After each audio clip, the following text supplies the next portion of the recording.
talk will be on esophageal, which is one anastomosis which is very prone to leak. And we have Dr. Kalayarasan from JIPMER Puducherry to address this issue. Kalay, please come in and... Thank you, sir. Thank you for the kind invitation. So I'll be speaking on the esophageal anastomotic leak. We all know that's one of the primary contributor for the post-operative morbidity and mortality after esophagectomy. Also, we need to remember patients who have anastomotic leak, in addition to their post-operative problems, also have poor oncological outcomes because anastomotic leak often delays initiation of adjuvant therapy, and by the leak per se is known to also affect the long-term oncological outcomes. And we also know that most of these patients with a leak have a stricture, and which adversely affects their quality of life.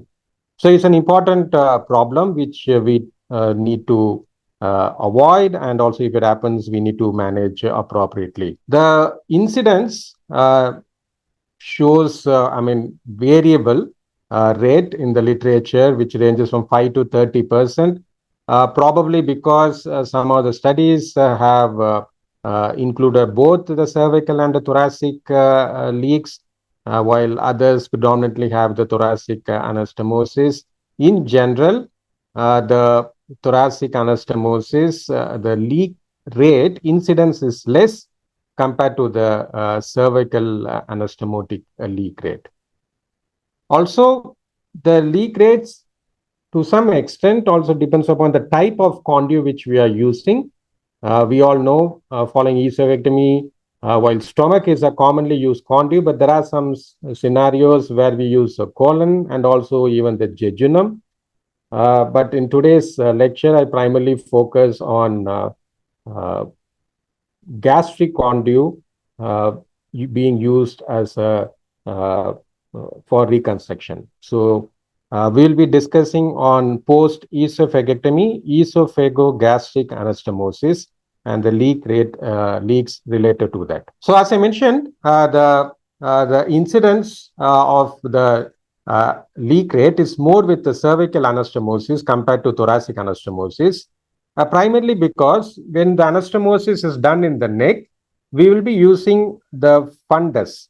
And we all know that's the part of the stomach which is not supplied through the gastroepiploic arcade, but through the intramural arcade, which means that's a portion which should be having the less blood supply. And because in the neck, that's a part which is used for the anastomosis. Plus, because you require a long conduit when the anastomosis is done in the neck, and that can to some extent increase the tension. And the third factor which contributes is the compression at the level of the thoracic inlet, which primarily affect the venous outflow more than the arterial inflow. And it's well accepted that the cervical leaks are less severe compared to thoracic anastomosis, provided the leak is restricted to the neck. And we all know in at least 30 to 40% of the patients who have the cervical anastomosis, at the end of the procedure, the anastomosis descends up to the level of inlet, and the leaks can manifest with a thoracic collection, and there the severity differs. But when the leak is restricted to the neck, definitely the severity is less compared to the thoracic anastomotic leak. It's important to know the risk factors. So these are some of the risk factors which broadly they are classified as patient-related, the oncological, and the perioperative. The patient-related risk factors, the first is the nutritional, the hypoalbuminemia, and the comorbidities, especially the diabetes, hypertension. And there are also some evidence to show that atherosclerotic changes, especially in the celiac artery, influences the anastomotic healing, and obviously the steroids and use of immunosuppressants interfere with the healing. The oncological, the most important is because most of the patients now are operated after neoadjuvant chemoradiotherapy. The dose of radiation to the gastric fundus does play a role. And anti-angiogenic therapy, especially bevacizumab, if given in the preoperative setup, not commonly used, but used in selected cases, might again affect the healing. The perioperative factors, the most important is prolonged mechanical ventilation and the gastric primarily the conduit dilatation. When the conduit gets dilated due to the obstruction at the level of pylorus, that can cause anastomotic leak, obviously the intraoperative hypotension and the need for blood transfusion. So these are some of the risk factors. Some of them can be modified, whether some cannot be modified. The one of the problem with respect in the literature is the varying definitions used to define the anastomotic leak rate and also the grading. To have a uniform definition in 2015, the esophagectomy complication consensus group came out with this the definition, which means a full thickness defect involving the esophagus, anastomosis, staple line, or conduit. So that's, I mean, even if there is a defect in the conduit, that's also considered as anastomotic leak, irrespective of the presentation or the method of identification, which means the leaks which are detected on imaging without even clinical features should also be considered as anastomotic leak. And this is the grading which is proposed. This is similar to what we commonly used in even the pancreatic anastomosis, the grade 1, which does not require any intervention. The grade 2 requires non-surgical intervention, and the grade 3 requires a surgical intervention.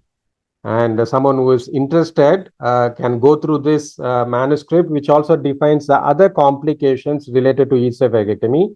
The main aim of this consensus definition is so that we all speak in the same language, and it does help in coming out with guidelines subsequently. But the problem with this grading is this is known after we manage the complications. But in the clinical practice, we want to know if this is the presentation, what we should be doing, which means we should have a classification that helps in deciding the right management option. So we have other gradings which can help us in the management. Now, this is primarily used for the cervical anastomosis. The type 1 leaks are those which are detected on imaging. So they don't have any clinical features. The type 2 are the ones which have the signs limited to the neck. And type 3 are the ones where the neck anastomotic leak results in thoracic collection. This is often happens when the anastomosis descends up to the level of thoracic inlet, then they manifest with the thoracic collection. And type 4 are the ones in which the leak is primarily due to the conduit necrosis, which can be either focal or diffuse. And this usually manifests with significant systemic symptoms and signs. So the treatment strategy depends upon the type. The type 1, which is usually, this is the scenario in centers which follow a routine imaging before starting orals. And this is a scenario where you can pick up those type of subclinical leaks, and generally requires a period of observation with nil per oral and does not require any other intervention. The type 2, where the symptoms are primarily, the signs are primarily restricted to the neck, you open the neck wound, and drain the collection. Most importantly, you inspect the conduit for any signs of ischemia.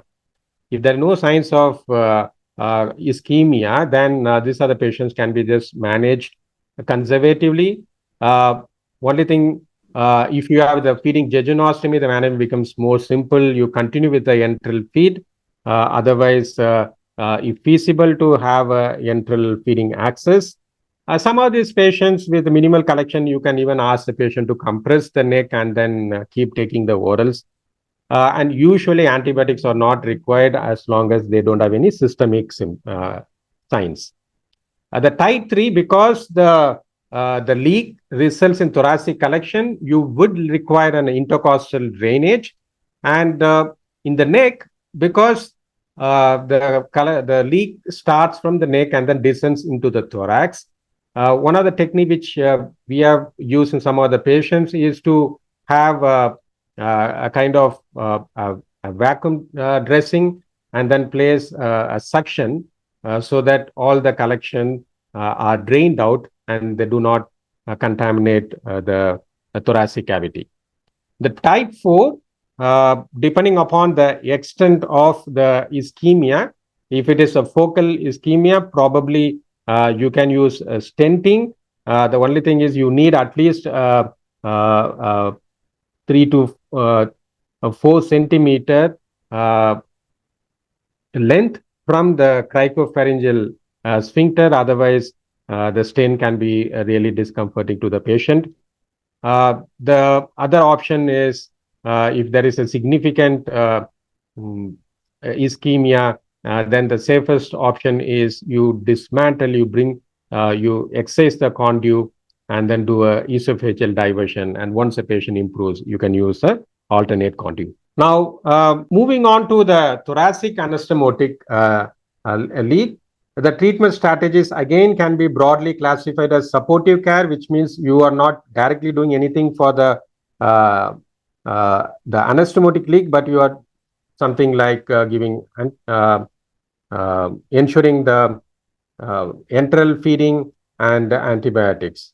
The next is the drainage, which can be either by doing an intercostal, placing intercostal tube drainage or a surgical. Then closure of the defect, which could be using the endoscopic or the surgical and the diversion. So these are the treatment strategies. So how will you decide? So this is a score which has been proposed. This can be used both for thoracic and cervical, but however, if you see the score is derived from the database, which had predominantly the thoracic anastomotic leaks. And these are the predictors. Now, all these parameters used for this score, which is called the SEAL score or the severity of esophageal anastomotic leak, all these are based on the parameters which are available at the time of the patient is having leak, which means the day in which the leak is diagnosed, what was the level of care, whether the patient ward, ICU, what was the patient taking, whether the patient was just started on liquids or by the time the patient already started taking semi-solids, the leukocyte count, the resection type, which means the transthoracic, transhiatal, then quick SOFA score, which is the organ failure score, then hemodynamic status, respiratory status, renal status, intrathoracic fluid collections, what was the defect circumference and overall conduit condition, which means ischemic or vascularized. Now, all this are based on which means the parameters which are available to you at the time of diagnosis. And of this, the last three play a much more important role in determining the severity. Now, based on all these parameters, so the leak is classified into mild, which means the chance of 90-day mortality is less than 5%. A moderate means between 5 to 15, severe is 15 to 25, and critical is more than 25. Now, the typical example is a mild, the patient is diagnosed in the ward who is on liquid diet. with a small defect, viable conduit, no organ failure. So these are the groups, which means mild. The moderate, a typical example is patient having an intrathoracic collection, a large defect with leukocytosis and either tachypnea or hypotension, but no organ failure. Now, severe is patient in ICU with organ failure along with these collections. And the critical means they have at least 25% chance of mortality, the 90-day mortality. These are the patients with multiple organ failure. Now, the reason to have this type of severity prediction is those in the severe critical, so you'll have low threshold for surgical intervention, whereas in the mild and moderate, you start with less invasive intervention to manage. So, as I told, you have the conservative options, and in the intervention, you have both endoscopic and the surgical options. In the endoscopic, you have two options, which means the over the scope or through the scope clips. Over the scope clip in this means you first see the defect, then the scope is withdrawn, and over the scope, the clip is placed. So, because the clip is placed over the scope, it can be used for larger defects. Now, the through the scope clip means the clip is placed through the working channel of the endoscope, which means the clip diameter will be smaller and usually requires a multiple clips. And here, often you can manage with a single clip. The other endoscopic, so I'll just show a video of this is a patient after Ivor Lewis esophagectomy, had a thoracic anastomotic leak, and you can see there. So this is the leak here. This is the anastomosis, and you can see the defect at the 3 o'clock roughly. So we have seen the defect, we have seen the size, and now the scope will be taken out. So you can see now the scope is being removed, and once the scope is removed, the clip is applied, and now the scope is introduced with the clip, and you can see here we have reached the defect, and using the suction force, the mucosa surrounding the defect is sucked into the scope, and then the clip is applied, similar to the way we apply clips for esophageal varices. So somewhat similar mechanism, and so this, yeah, you can see now the mucosa is sucked inside, and then the clip is applied.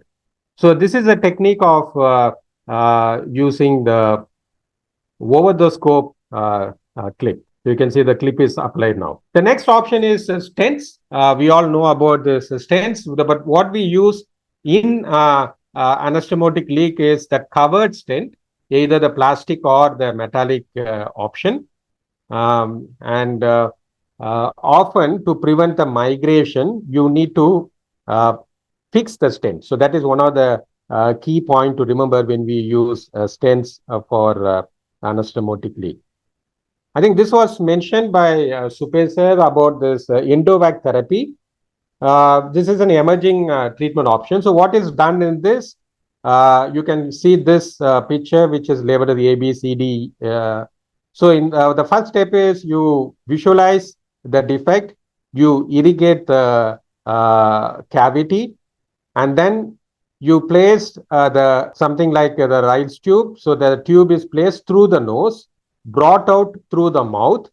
Then to the tip of the tube, the sponge is sutured, and then with the guidance of the endoscope, this sponge is placed in the cavity, and then to the tube you connect negative suction.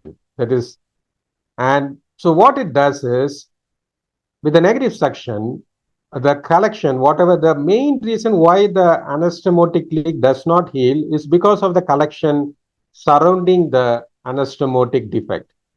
And this collection prevents the leak. Now, once you apply a negative suction, all the collection is drained and slowly the cavity collapses. As the cavity collapses, the lung starts moving towards the defect.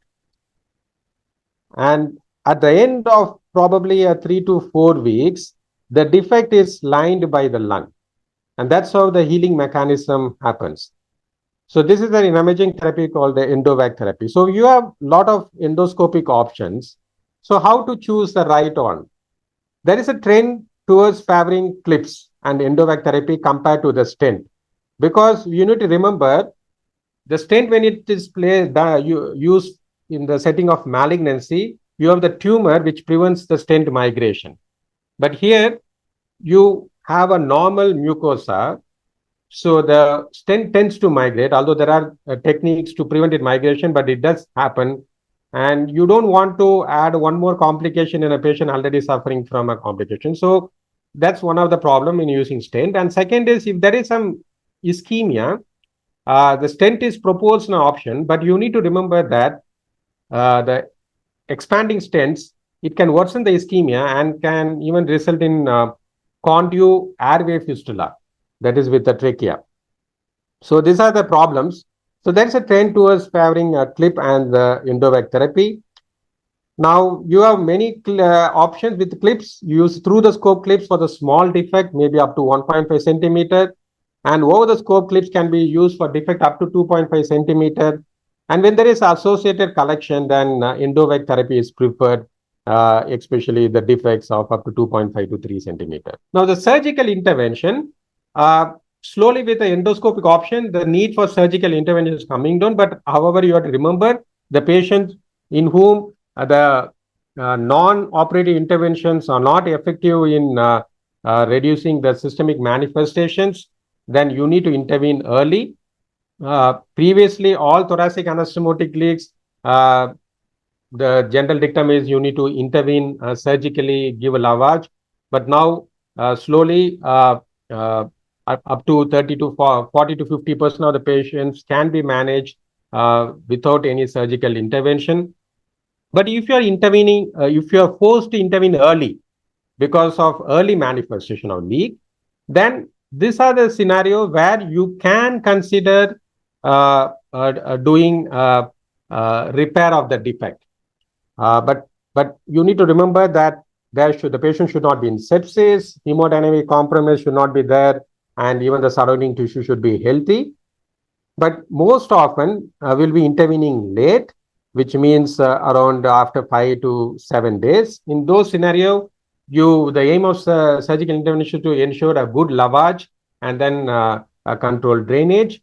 But if there is a significant defect or there is associated conduit ischemia, then you need to dismantle and then do a diversion. If the previous, the original surgery was minimal invasive, then minimal invasive re-intervention can be attempted if feasible, otherwise open intervention. Now, I'll just discuss some of the common questions which comes to any surgeon's mind when we talk about this esophageal anastomotic leak. Should you do a routine contrast study or endoscopy before starting orals? There is now reasonable consensus that for cervical anastomosis, you don't have to do them. But however, for thoracic anastomosis, it's preferred to have a contrast study before starting orals. What about the early oral feeding? Because now with the ERAS protocol, in most of the GI anastomosis, there is a trend towards starting early orals, that is from day one. It has been studied even in esophageal anastomosis. There are even a couple of randomized trials. What they have shown it is non-inferior. All these trials are non-inferiority trials. So the utility has been shown, but if you see the practice, it is still not widely practiced, because what is more important is early enteral feeding.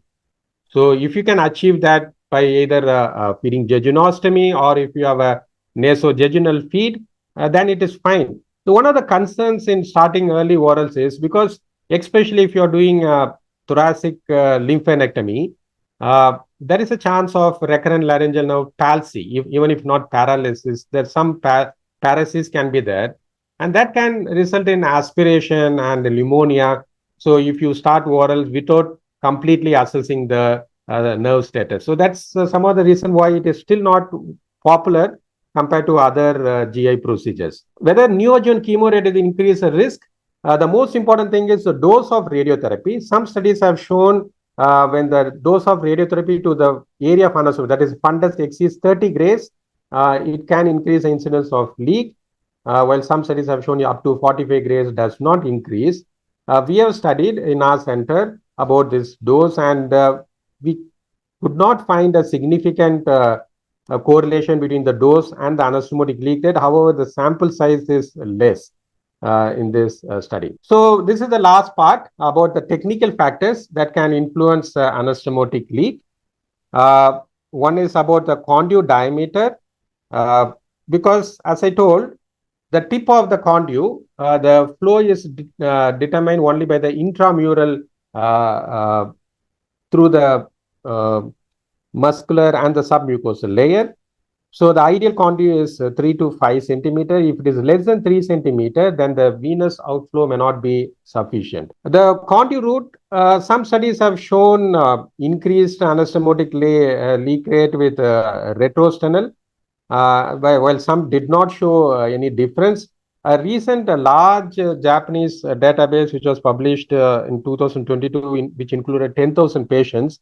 In fact, in Japan, two-thirds of patients undergo retrosternal route, use the retrosternal route as a preferred route for the placement of conduit. And what they have shown is the posterior mediastinal may be also with less leak rate. The probable reason could be the narrow thoracic inlet has more influence when the conduit is placed in the retrosternal route compared to posterior mediastinal route. What about the staple versus Hansen anastomosis? The general consensus is there is no difference in leak rate. However, the stricture rate tends to be less following staple anastomosis. ICG fluorescence, yes, it can show if there is decreased perfusion and also when there is impaired outflow. The question is, you made the conduit and you brought it to the neck and then you give ICG. So what are the options left with you when you have already made the conduit? The options are, you can probably resect the part of the conduit which is not well perfused if you have sufficient length, and then place your anastomosis to the well vascularized area. The other option is, if you have the short gastric vessel, then you can supercharge them in the neck. The low quality evidence, you don't have a very good evidence for this, but the low quality suggests there is a reduction in anastomotic leak rate. The other option is ischemic preconditioning, which means you ligate the left gastric vessel and the short gastric vessels probably before the patient is sent for neoadjuvant therapy. And this will improve the vascularity through the conduit, through the gastroepiploic arcade. Now, you have studies, even we have studied this. The variable research, some trials have shown benefit, some did not show any benefit. A recent systematic review does show there is a decrease in the anastomotic leak rate. Maybe you can use selectively in patients who are at risk. I have some videos, but I think due to the shortage of time, I'll skip them. This is showing about the type of how we do the anastomosis using staple, and this is about the ischemic preconditioning, but I think I'll skip them.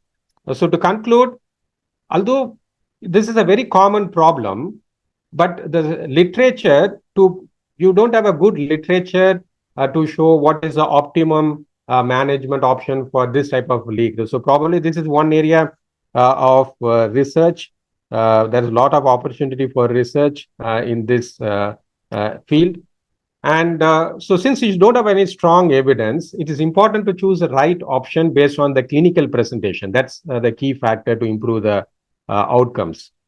And as I mentioned previously, the step-up approach is preferred, especially when you have now good endoscopic options available. The understanding the risk factors and some of the technical modifications which have been shown to be beneficial, could reduce the incidence of esophageal anastomotic leak. Thank you. Thank you. Thank you, Kalai. So, Dr. Sitaram and Dr. Supe, any comments, and then we can move on. Excellent presentation, Kalai. I really enjoyed it. I think, I only wanted to ask you one or two small queries. Does robotic surgery coming in esophagus has reduced the anastomotic leak? That is one question. And second, I wanted to ask you that the way you handle esophagus while really bringing out from into the neck is very important. I think many times people do mechanically, but if you really use what we use is a camera bag and we try to bring it through that. So avoid cause minimum damage to the esophagus. I think then the vascularity is maintained very well. So any other tips you want to give, technical tips for everyone, see whether they can reduce the leak or something like that? Yes, sir. Yes, sir. I think I'll start with the second one, which you have asked about the handling the gastric conduit.